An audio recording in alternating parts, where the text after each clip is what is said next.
Welcome to the Hammer Smash Podcast, and for those of you who don't know, today is Good Friday because Cattle Decapitation has dropped their new album, and we've both listened to it, and we both love it, and it's amazing, and it's just scrumdiddlyumptious. So we're going to jump right into this, because this is an album review. The first song, Terrasite Adaptation. Right off the bat, Travis's highs are just fucking insane. The intro is, like, it's got this weird creepy tone to it. The riffs are good. The bridge sounds sick as fuck. Like, everything about this song is just nasty. This is a very, like, aggressive track, especially to, like, be opening the album. It's definitely a perfect opener, I think. Like, it just kind of sets the scene for the rest of the album. Like, it just kind of, it's like a perfect setup. A lot of their albums have, like, an intro track that's mostly creepy stuff. And, like, maybe towards the end, you got some, like, but, like, this one is just fucking... You get like 20 seconds of creepy and like 4 minutes to just like, and it's so good. Yeah. It's amazing. Next up. By the way, for those of you who saw our last album review, we didn't really go song by song. We're doing it this time, and this is how we're going to do it from now on, so that like we can actually discuss parts of the album instead of just being like, this is good. So this is the new format kind of like for album reviews. Track by track analysis type of deal. Yeah. We're stealing ideas from Thralls of Metal, just to put it bluntly. We're balls of metal instead. Yeah. Taints of metal. Dude, if I had a metal taint, man, I'd be the bravest motherfucker on the planet. Anything is possible, man. Anything. We eat our young.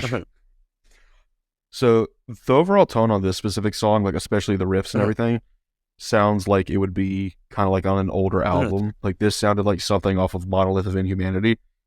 One of my favorite songs from the album. It's not my absolute favorite, but it's one of them. It's got a good message. And there's one part where it's like, and it's like, oh my god, dude. I think it was a perfect single. So like, it was the first single, I believe. Oh, and it was like a great like transition from, like you said earlier, stuff, especially Death Atlas. I think it was like the perfect choice to like show people like, hey, this is like a taste of what you're gonna hear. You know what I mean? Yeah. And like that specific song, they were performing that live for a few months before they released it as a single. I remember seeing shit posted online on socials like, hey, new fucking Cattle, like checking out. Like, yeah, like, Cattle Decapitation performs unknown song at this show, and it's like, Scourge of the Offspring. It's really technical. Like the intro is really technical. It's got like this weird pattern, kind of genty. No, it had like some Meshuggah vibes almost. Like it was really sick. Yeah. Now I don't know if this is just my ear, because it very well may be. To me, Travis sounded a little bit louder on this song than any other song on the album. That like it was slight, but like it was noticeable, and it might just be my ear picking up shit that's not there. So it might just be a me issue. But this is the first song on this album where we got to hear like those melodic high, like that he does. So fucking good. I think this is one of my top 3 songs for sure. Definitely one of mine. This is just sick as fuck. Like every time Travis does those types of highs, he's the only one who does that. There's no other vocalist that does that type of singing. And I'm pretty sure he started doing that because like so Travis has always said that the reason he sounds different live than on the album is because he wants to give people a unique experience. Because if they wanted to hear the album, they could just listen to the album. But he wants to give people something special to look forward to. So if I remember correctly, the reason he started figuring out how to do that specific type of vocal is because he was hearing like some kind of feedback whenever he was screaming, and it sounded like it was this weird harmony sound, and he was like, I wonder if I could do that on its own. So they started messing around with it, and then Monolith, like they're recording Monolith, and they're just like, okay, well, fuck it. You know, we're going to start doing these melodic high thing, weird fucking type of vocals. And when that album dropped, they all just like looked at each other and was like, well, it's been a good run, because I don't think people are going to like this. And now it's like the coolest fucking thing on the planet. For those of you who don't know, Travis is the greatest vocalist ever, and if you disagree, you're Travis wrong. Ryan literally is like the reason why anybody out there like today sounds the way they do. We wouldn't even have Yeah, like fucking Dickie Allen or like fucking Will Ramos or even Ben Dewar yeah, from Shadow of Intent. Like a lot of their vocal styles, you can listen to early Cattle Decapitation and hear those styles. Like the yeah, whole like gremlin screaming, the goblin style screaming, it's yeah. all our He's been doing that shit since the '90s, and people are just like, "Oh, dude, this is so like it's new." I had someone in my comments one time tell me that technique wasn't a thing until 2014. yeah. Like how fucking brain dead. Anyway, the insignificance. This sounds fucking big, but in like a grand way. It's like you went to a church service you weren't invited to. Like that's what it sounds like. Well, it's got these big, like, you get chills, and like especially the bridge. Yeah. And he says this line, "We have always been the virus." That shit just goes hard as fuck. Like, Like the line by itself may it's not really fucking sick. seem significant, but like when you listen to the music with it, it's just like, Yeah, fuck, man. like that line specifically, it's like really jumped out at me because like their whole thing has always been like we're destroying the planet, we are the problem. But that every once in a while they'll say something, and it just like really resonates with me, like the part of Prophets of Loss, where it's like we'll fucking die tonight, and that's perfectly all right with me. Like that shit is like, damn, dude. So just good shit. The Storm Upstairs. This one has a different tone than everything we had heard previously on this record. I actually really love this song. I love it too. And I don't mean tone as in like mixing or tuning. Like the emotion of this song is different. Yeah. Yeah, like this doesn't sound like angry or hateful, except for like the breakdown. Like that sounds angry. But the song in general sounds like sad or like apathetic or like melancholic. It's just like, well, this is it. We're done. And so it's just, I don't know, it's really fucking good. We'll continue with like that specific tone, like the sad shit in other songs, but up until this point in the record, it's mostly just been like, I'm fucking like in mad. your face, like brutal, like yeah. And the world will go on without you. That's my favorite title on the whole album. Sounds like black metal. Oh, there's a lot of black metal influence on this album. I mean, it's so fitting. Like there's so much like trim on that one. It's very fitting that they're on tour at the moment with Dark Funeral. And by the way, if they come to your city, please support those dudes. Go buy tickets. Go buy all of their merch. They deserve it. But the Dark Funeral influence, I feel like I can hear it. Like it's just it doesn't stay with like the tremolo fucking for the entire song, because at one point they start riffing and it sounds similar to what they did on the Humanure album, and that's like one of my favorite fucking albums they've ever put out. So like that tickled my brain. The towards the end of that song, you get back into like the sad things, but the majority of that song is like, this is like so much chaotic fucking sound, and then like this super technical riff, and it's all like aggression and like, and then it gets sad. Really good fucking track. Photic Doom, which is what track number is that? That's And the World Will Go On With You. 2, 3, 4, 5, 6. It's track number 6. I believe there's 10 songs. There is. I'm pretty sure. Photic Doom or Photic Doom, however it's said, it still has like that really big like wall of sound type deal in the beginning. Like a lot of these start off with like just and then like they'll move on into stuff. It starts going like melodic and like fucking kind of like I don't like kind of like the symphonic kind of sounds. Like it sounds big and like special, and then Travis starts tickling my caveman brain, and on this one like his highs sounded good the entire he started like he used a little feather duster on my balls.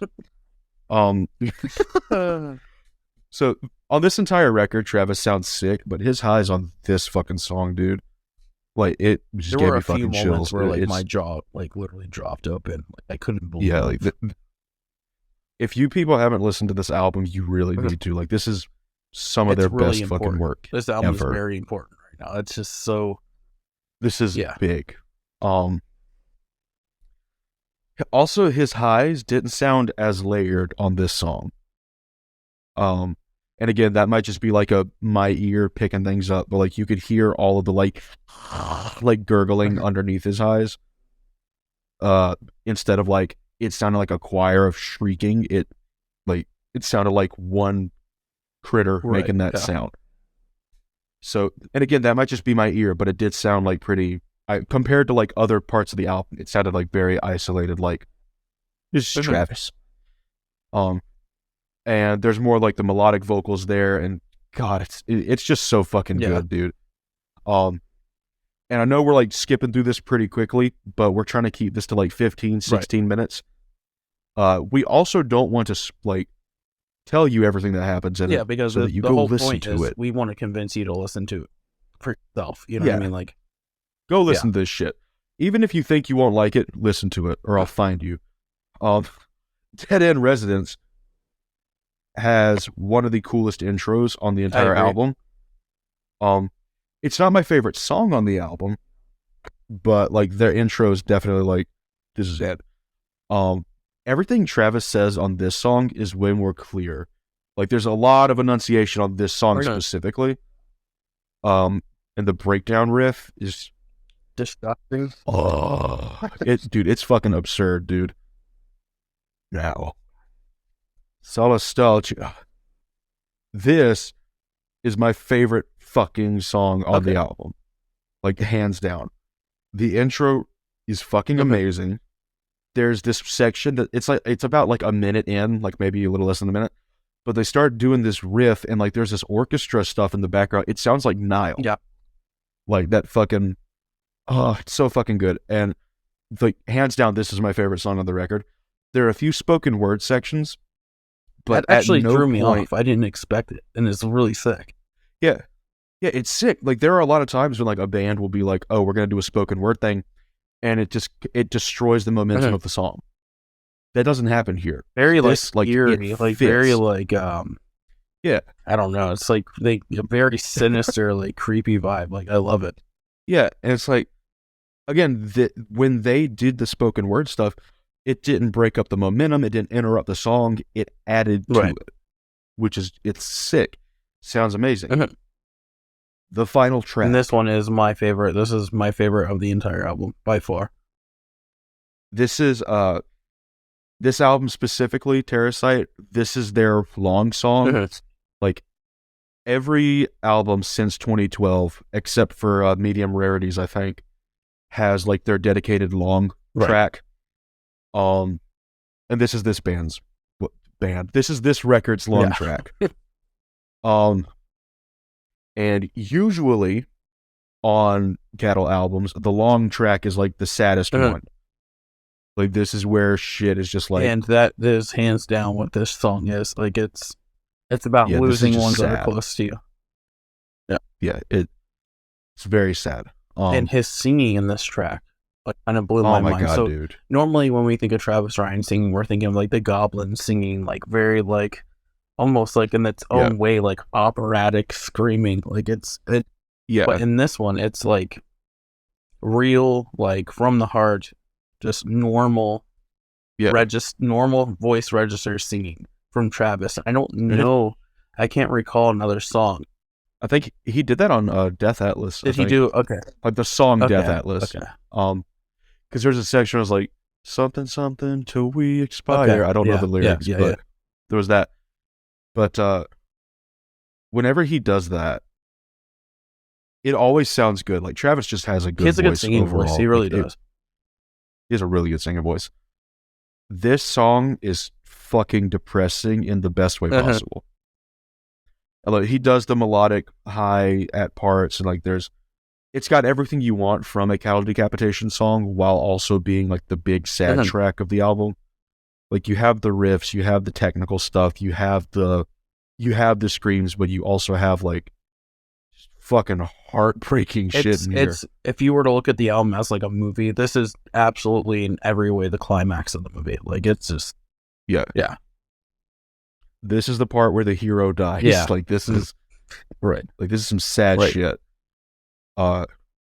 Overall, this is like easily one of Cattle Decapitation's best albums. Easily.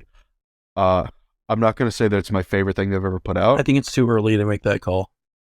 Yeah, it definitely needs at least a few more personally, strands. Yeah. For me personally, Anthropocene Extinction, that's here for me.